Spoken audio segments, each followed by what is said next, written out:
20वां chapter है भारत के governor या गवर्नर जनरल या वायसराय।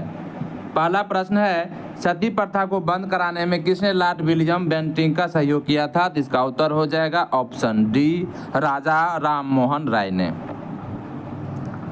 सती प्रथा को 1829 के नियम 17 के तहत लॉर्ड विलियम बेंटिंक ने समाप्त कर दिया।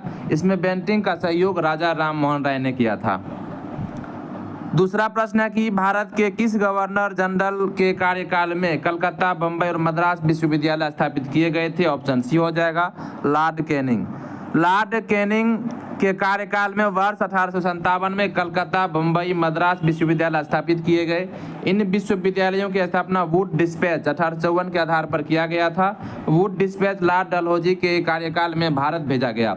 वुड डिस्पैच को भारतीय शिक्षा का मैग्ना कार्टा कहा गया है। तीसरा प्रश्न है कि निम्न में से कौन से सामाजिक सुधार विलियम बेंटिंक ने प्रारंभ किए थे? तो इसका उत्तर हो जाएगा ऑप्शन, देख लेते हैं इसका उत्तर क्या दिया हुआ है। इसका उत्तर हो जाएगा option b, Lord William Bentinck के सामाजिक सुधार निम्न में है। पहला है कि 1829 में कानून बनाकर सती प्रथा पर रोक लगा दिया था। दूसरा है कि लॉर्ड विलियम बेंटिंक ने कर्नल सिलीमैन के सहयोग से ठगों के गिरोहों का दमन किया। उस समय ठगों का देशव्यापी गुप्त संगठन था।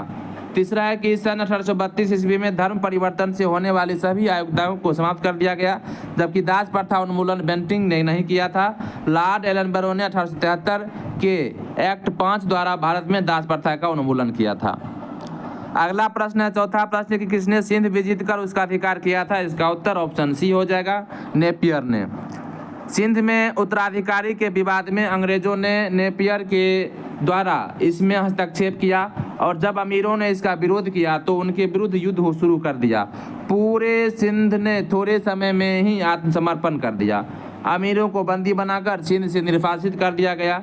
सन 1847 में गवर्नर जनरल एलनबरो के अधीन सिंध को ब्रिटिश राज शासन में मिला लिया गया और चार्ल्स नेपियर का इसका प्रथम गवर्नर नियुक्त किया गया।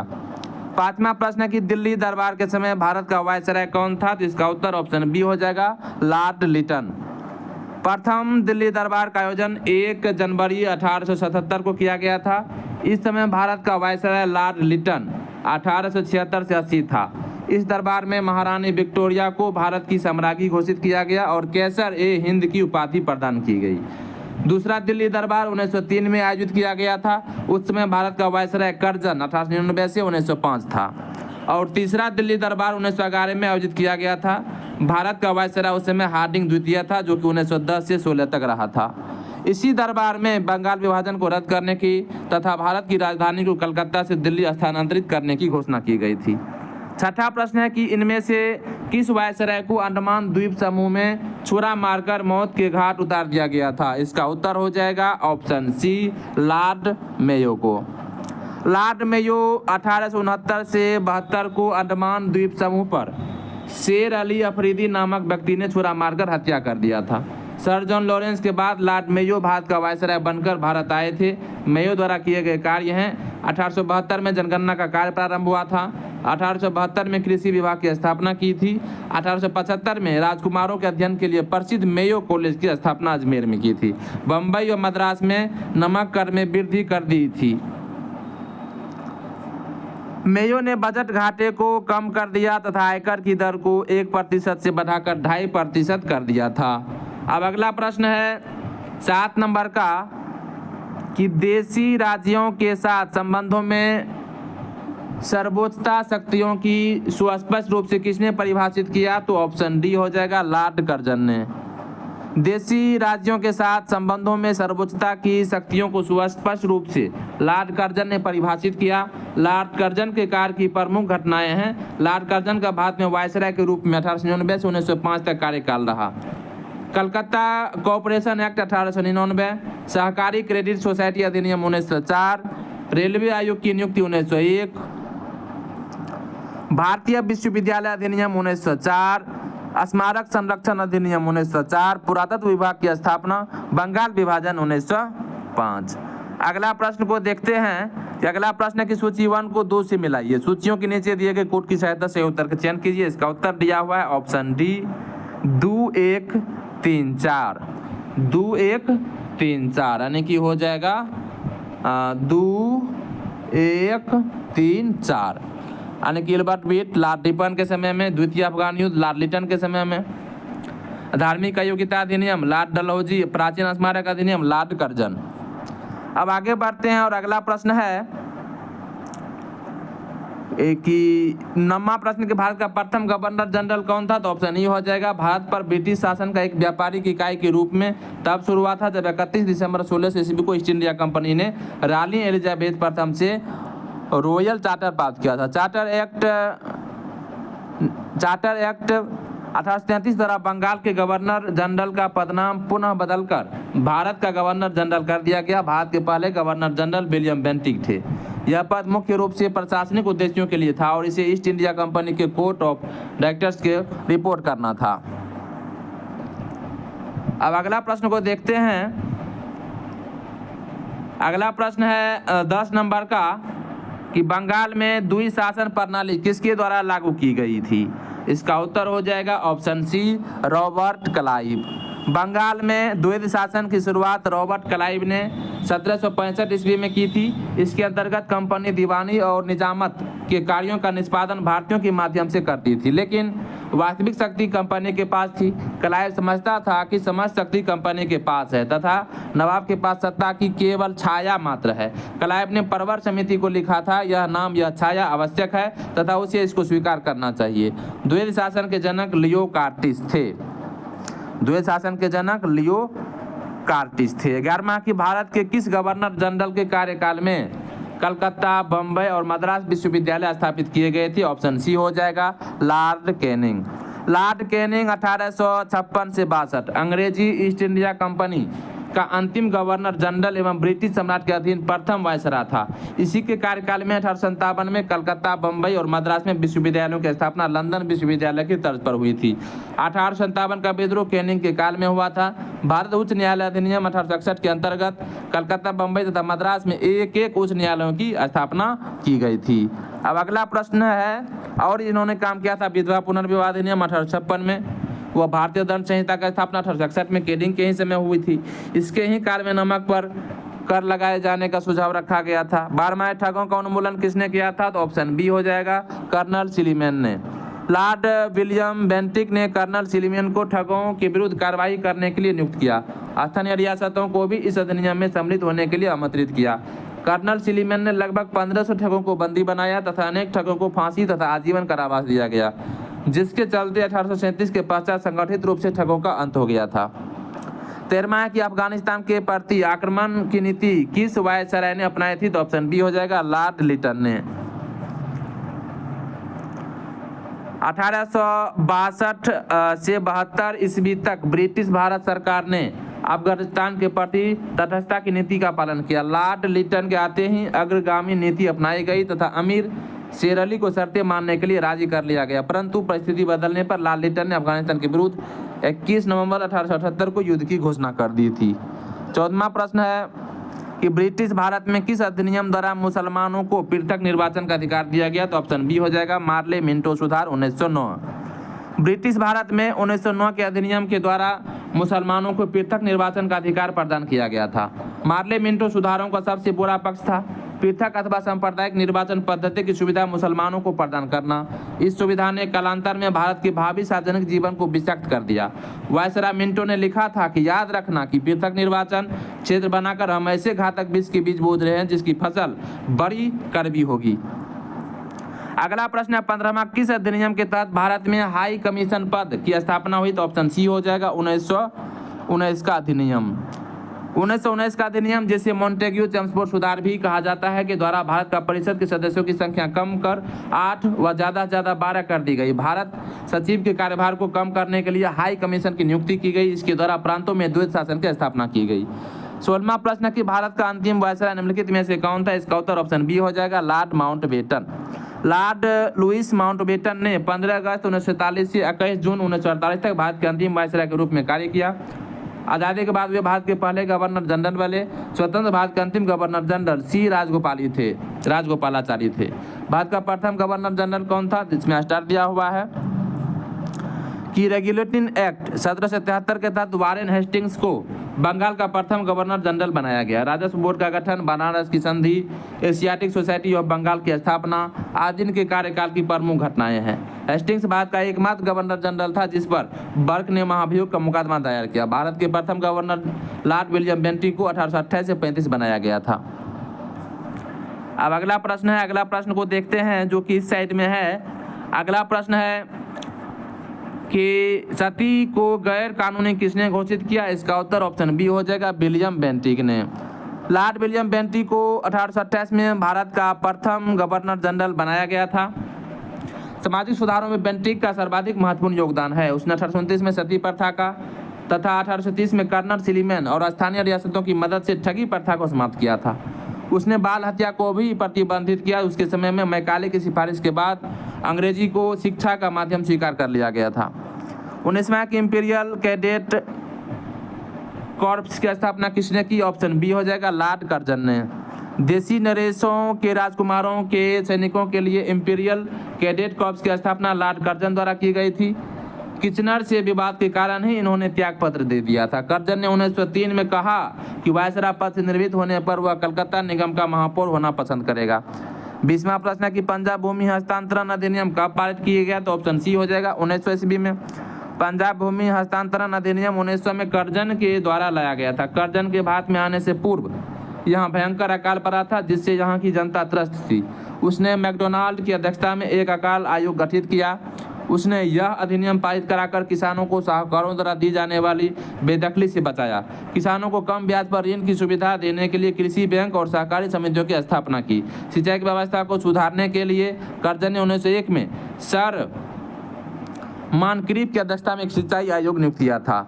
21वां की द्वैत शासन का जनक किसे माना जाता है? तो ऑप्शन डी हो जाएगा, ऑप्शन डी हो जाएगा कि सर लियोनील कार्टिस को।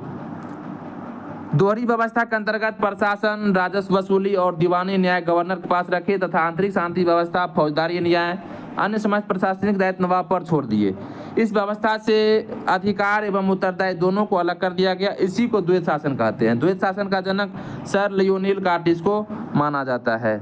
मुझे विश्वास है कि कांग्रेस अपने विनाश की तरफ जा रही है और मेरी यह बड़ी इच्छा है कि भारत में रहते होगी इसके शांतिप्रिय निधन के लिए इसका सहायक बनूं। यह किसने कहा था? तो इसका उत्तर हो जाएगा ऑप्शन सी, लॉर्ड कर्जन ने। मुझे विश्वास है कि कांग्रेस अपने विनाश की तरफ जा रही है और मेरी यह बड़ी इच्छा है कि भारत में रहते होगी कि इसके शांतिप्रिय निधन के लिए इसका सहायक बनूं। उपरोक्त विचार लॉर्ड कर्जन ने व्यक्त किया था। 23वां प्रश्न है कि 1919 में जब मॉन्टेग्यू चेम्सफोर्ड अधिनियम पास हुआ तब इंग्लैंड का प्रधानमंत्री कौन था? तो ऑप्शन ए हो जाएगा, लॉर्ड जॉर्ज। 1919 में जब मॉन्टेग्यू चेम्सफोर्ड अधिनियम पास हुआ था तो इंग्लैंड के प्रधानमंत्री डेविड लॉयड जॉर्ज 1916 से 1922 ईस्वी थे। तो 24वां प्रश्न, एक निम्न में से किस वायसराय के कार्यकाल में भारतीयों को राय बहादुर और खान बहादुर को उपाधियां प्रदान करना प्रारंभ हुआ? तो ऑप्शन बी हो जाएगा, लॉर्ड लिटन के समय में ऐसा हो रहा था। वायसराय लॉर्ड लिटन के कार्यकाल में भारतीयों को राय बहादुर और खान बहादुर को उपाधियां प्रदान करना प्रारंभ किया गया था। 25वां की किस साल रेगुलेटिंग एक्ट पारित किया गया था? तो ऑप्शन सी हो जाएगा, 1773 ईस्वी में पारित किया गया था। भारत में ईस्ट इंडिया कंपनी के कर्मचारियों की मनमानी, दुराचारी एवं ऐश्वर्यपूर्ण गतिविधियों को नियंत्रित करने का प्रयास किया गया। लॉर्ड नॉर्थ द्वारा प्रस्तुत गोपनीय समिति की रिपोर्ट पर आधारित इस एक्ट ने भारत में एक सुनिश्चित शासन पद्धति की शुरुआत की थी। 26वां के मॉन्टेग्यू चेम्सफोर्ड की रिपोर्ट ऑप्शन सी हो जाएगा, भारत सरकार अधिनियम 1919 का आधार बनी। मॉन्टेग्यू चेम्सफोर्ड रिपोर्ट भारत सरकार अधिनियम 1919 का आधार बनी। इस अधिनियम की प्रमुख विशेषता प्रांतीय क्षेत्र में द्वैत शासन प्रणाली स्थापित करनी थी। इससे प्रशासन को दो भागों में विभाजित कर दिया गया, आरक्षित तथा हस्तांतरित। आरक्षित विषयों का प्रशासन गवर्नर और उसकी कार्यकारिणी द्वारा, हस्तांतरित विषयों का प्रशासन गवर्नर तथा निर्वाचित मंत्रियों द्वारा किया जाता था। अध्यादेश और वीटो का अधिकार गवर्नर जनरल के पास ही रहा। 27वां की स्वतंत्र भारत के पहले भारतीय गवर्नर जनरल थी। ऑप्शन ए हो जाएगा, राजगोपालाचारी। स्वतंत्र भारत के जो गवर्नर जनरल थे वे थे सी राजगोपालाचारी। 15 अगस्त 1947 ईस्वी को भारत स्वतंत्र हुआ। स्वतंत्र भारत के प्रथम गवर्नर जनरल लॉर्ड माउंटबेटन थे, जबकि स्वतंत्र भारत के प्रथम एवं अंतिम भारतीय गवर्नर जनरल चक्रवर्ती राजगोपालाचारी थे। 28वां की सुरक्षा प्रकोष्ठ की नीति संबंधित है, ऑप्शन ए हो जाएगा वारेन हेस्टिंग्स से। सुरक्षा प्रकोष्ठ या घेरे की नीति 1765 से 1813 ईस्वी तक लागू रही। इस नीति से मुख्यतः वारेन हेस्टिंग्स और वेलेस्ली संबंधित थे। इस नीति के तहत कंपनी ने अपने राज्य के चारों ओर मध्य राज्य बनाने का प्रयत्न किया। वेलेस्ली के आने से कंपनी के भारतीय रियासतों के साथ संबंधों में परिवर्तन आया। वेलेस्ली का उद्देश्य भारतीय रियासतों को अपने रक्षार्थ कंपनी पर निर्भर करने पर बाध्य करना था। उसने भारतीय रियासतों को अंग्रेजी राजनीतिक शक्ति की ओर सैनिक रक्षा के लिए घेरे में लाने का प्रयत्न किया था। अब आगे देखते हैं और अगला प्रश्न है 29वां कि सन 1935 के विधेयक के तहत गठित संयुक्त संसदीय समिति का अध्यक्ष थे, जिसके परिणाम स्वरूप भारत सरकार कानून 1935 निर्मित हुआ। तो ऑप्शन ए हो जाएगा लॉर्ड लिनलिथगो। अंतिम गोलमेज सम्मेलन नवंबर 1932 में हुआ। एक श्वेत पत्र जारी किया गया जिस पर ब्रिटेन की संसद की संयुक्त प्रवर समिति ने विचार किया। इस समिति का अध्यक्ष लॉर्ड लिनलिथगो थे। इसके सुझावों के आधार पर 1935 ईस्वी का अधिनियम बनाया गया। इस अधिनियम में संघीय व्यवस्था को स्वीकार किया गया। इस अधिनियम ने प्रांतों में द्वैध शासन प्रणाली को समाप्त कर दिया और प्रांतीय स्वायत्तता का सिद्धांत को स्वीकार किया। प्रांतों को प्रशासन के लिए स्वशासी इकाई माना गया। ब्रिटिश प्रधानमंत्री सर विंस्टन चर्चिल ने मार्च 1942 में घोषणा की कि भारत के संवैधानिक समाधान के लिए स्टैफोर्ड क्रिप्स भारत का दौरा करेंगे। रैमजे मैकडोनाल्ड ने सांप्रदायिक अधिनिर्णय घोषित किया जो दलितों से संबंधित था। प्रधानमंत्री क्लीमेंट एटली ने 20 फरवरी 1947 को यह घोषणा की कि जून 1948 से पहले भारतीयों को सत्ता सौंप देंगे। 30वां प्रश्न है कि 1906 में मिंटो से शिमला में मिले मुसलमानों के शिष्टमंडल ने प्रार्थना की थी। ऑप्शन ए मुसलमानों के लिए पृथक निर्वाचक मंडल। बंगाल विभाजन की घोषणा के बाद ही 1 अक्टूबर 1906 को आगा खां के नेतृत्व में मुसलमानों का एक शिष्टमंडल तत्कालीन वायसराय लॉर्ड मिंटो से मिला तथा केंद्रीय प्रांतीय व स्थानीय निकायों में निर्वाचन हेतु मुसलमानों के लिए विशिष्ट स्थिति पृथक निर्वाचक वर्ग की मांग की। मुसलमानों को 1909 के अधिनियम द्वारा पृथक निर्वाचन की व्यवस्था में शामिल किया गया था। अब अगला प्रश्न है 31 नंबर का कि नागरिक सेवाओं के लिए प्रतियोगी परीक्षा प्रणाली को सिद्धांत स्वीकार किया गया था। ऑप्शन बी हो जाएगा 1853 में। 1853 के चार्टर एक्ट द्वारा प्रतियोगात्मक परीक्षाओं के आधार पर सरकारी नागरिक सेवाओं में भर्ती को सिद्धांततः स्वीकार किया गया। धातव्य है कि इसकी देखरेख के लिए लॉर्ड मैकाले की अध्यक्षता में एक आयोग का गठन किया गया था। 32वां है कि निम्नलिखित में से किस अधिनियम के तहत लॉर्ड कॉर्नवालिस को अपने काउंसिल के फैसलों को रद्द करने का अधिकार मिला था। तो ऑप्शन बी हो जाएगा 1786 का एक्ट। 1786 के अधिनियम के तहत लॉर्ड कॉर्नवालिस को अंतिम काउंसिल के फैसले को रद्द करने का अधिकार मिला था। इस अधिनियम के तहत गवर्नर जनरल और मुख्य सेनापति की शक्तियां भी कॉर्नवालिस को दे दी गई। ब्रिटिश सरकार ने सन 1777 ईस्वी में रेगुलेटिंग एक्ट पारित किया। इस एक्ट ने भारत में एक सुनिश्चित शासन पद्धति की शुरुआत की। इसने बंगाल प्रेसिडेंसी के प्रशासन के लिए एक गवर्नर जनरल की नियुक्ति की। इस एक्ट के द्वारा भारत कोलकाता में एक सुप्रीम कोर्ट की स्थापना की गई। सुप्रीम कोर्ट को सिविल, आपराधिक, नौसेना तथा धार्मिक मामलों में आधिकारिक प्राप्त थी। सन 1793 के चार्टर में कंपनी के व्यापार करने की अवधि को 20 वर्षों के लिए और बढ़ा दिया। 1813 के चार्टर एक्ट द्वारा कंपनी का भारत में व्यापारिक एकाधिकार समाप्त कर दिया गया, लेकिन चाय और चीनी पर कंपनी का एकाधिकार बना रहा और ब्रिटिश निवासियों को भारत से व्यापार करने की छूट दे दी गई थी। 33वां की भारत सरकार अधिनियम 1935 ने समाप्त की थी। ऑप्शन बी प्रांतीय द्वैध शासन व्यवस्था को। 1935 के भारत सरकार अधिनियम द्वारा प्रांतीय द्वैध शासन व्यवस्था समाप्त कर केंद्र में द्वैध शासन लागू किया गया। इस अधिनियम द्वारा प्रांतों में स्वायत्त शासन की स्थापना तथा भारतीय संघ की संरचना का भी प्रावधान था। अब अगला प्रश्न है बंगाल विभाजन से जुड़े भारत के वायसराय का नाम बताएं। तो ऑप्शन बी हो जाएगा लॉर्ड कर्जन। लॉर्ड कर्जन के कार्यों की चरम सीमा बंगाल का 2 भागों में विभाजन था। उसमें बंगाल प्रांत में बंगाल, बिहार और उड़ीसा सम्मिलित थे। लॉर्ड कर्जन ने 16 अक्टूबर 1905 ईस्वी को बंगाल के विभाजन को प्रभावी कर दिया। कर्जन ने इस विभाजन को केवल प्रशासनिक सीमाओं का पुनर्व्यवस्थापन ही बताया, परंतु इस विभाजन का वास्तविक उद्देश्य बंगाल में बढ़ रहे राष्ट्रवादी गतिविधियों को समाप्त करना था। बंग भंग के विरोध में कांग्रेस ने 1905 में स्वदेशी व बहिष्कार आंदोलन प्रारंभ किया था। अब आगे बढ़ते हैं। अगला प्रश्न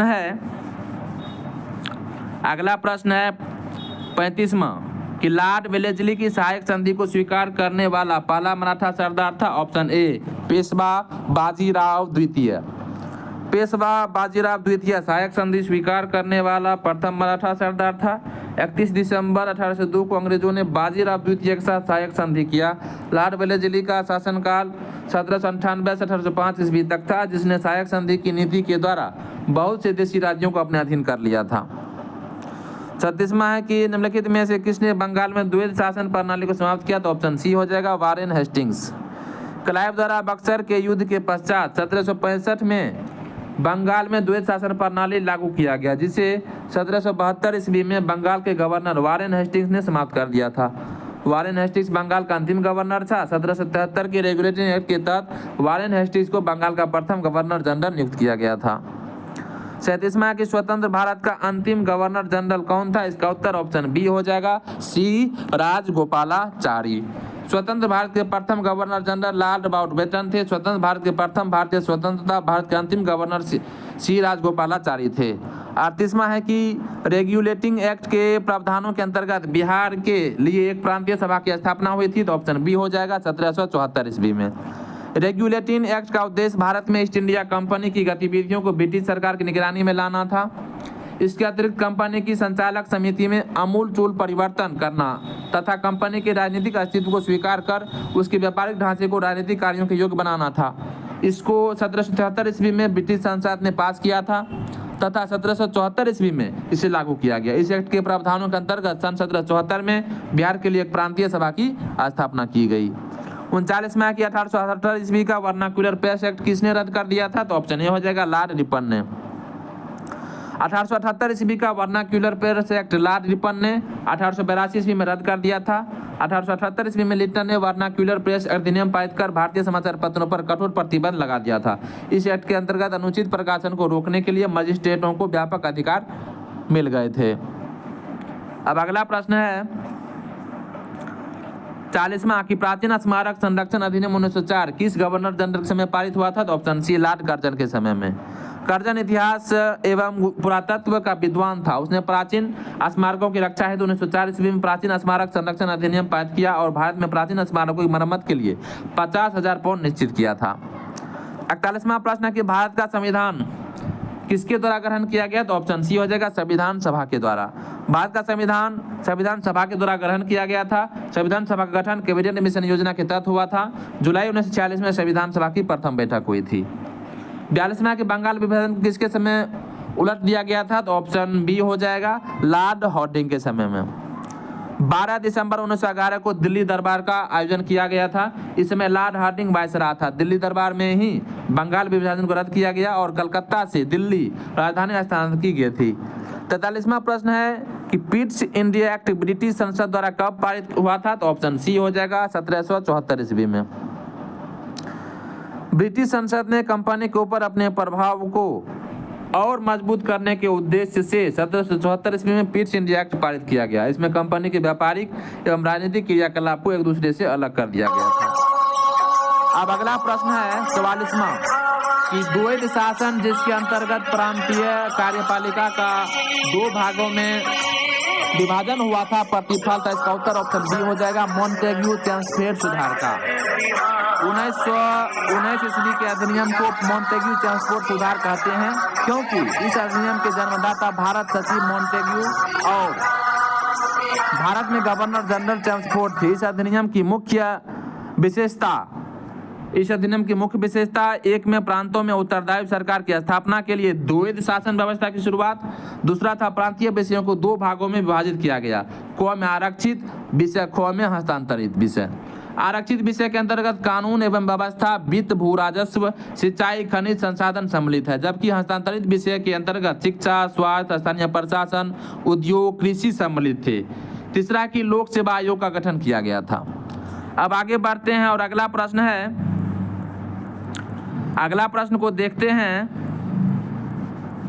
45वां है अगला प्रश्न कि लॉर्ड कर्जन द्वारा किस वर्ष भारतीय विश्वविद्यालय एक्ट पारित किया गया था? तो ऑप्शन सी 1904 ईस्वी में। लॉर्ड कर्जन ने 1902 में थॉमस रेले की अध्यक्षता में विश्वविद्यालय आयोग गठित किया, जिसकी सिफारिश पर 1904 में विश्वविद्यालय एक्ट पारित किया गया था। 46वां की महारानी विक्टोरिया को भारत की साम्राज्ञी नियुक्त किया गया था। ऑप्शन सी 1877 ईस्वी में। महारानी विक्टोरिया को भारत की साम्राज्ञी वर्ष 1877 में घोषित किया गया। वर्ष 1877 में लॉर्ड लिटन ने दिल्ली दरबार का आयोजन किया, जिसमें महारानी विक्टोरिया को कैसर-ए-हिंद की उपाधि व भारत की साम्राज्ञी घोषित किया गया। अगस्त 1858 ईस्वी में ब्रिटिश संसद ने एक अधिनियम पारित कर भारत में कंपनी का शासन समाप्त कर समाप्त कार्यभार ब्रिटिश सम्राट को सौंप दिया था। इस अधिनियम के द्वारा भारत के गवर्नर जनरल को वायसराय, जिसका अर्थ है सम्राट का प्रतिनिधि, कहा जाने लगा। महारानी विक्टोरिया द्वारा एक घोषणा की गई, जिसे लॉर्ड कैनिंग द्वारा 1 नवंबर 1858 ईस्वी में इलाहाबाद में पढ़ा गया था।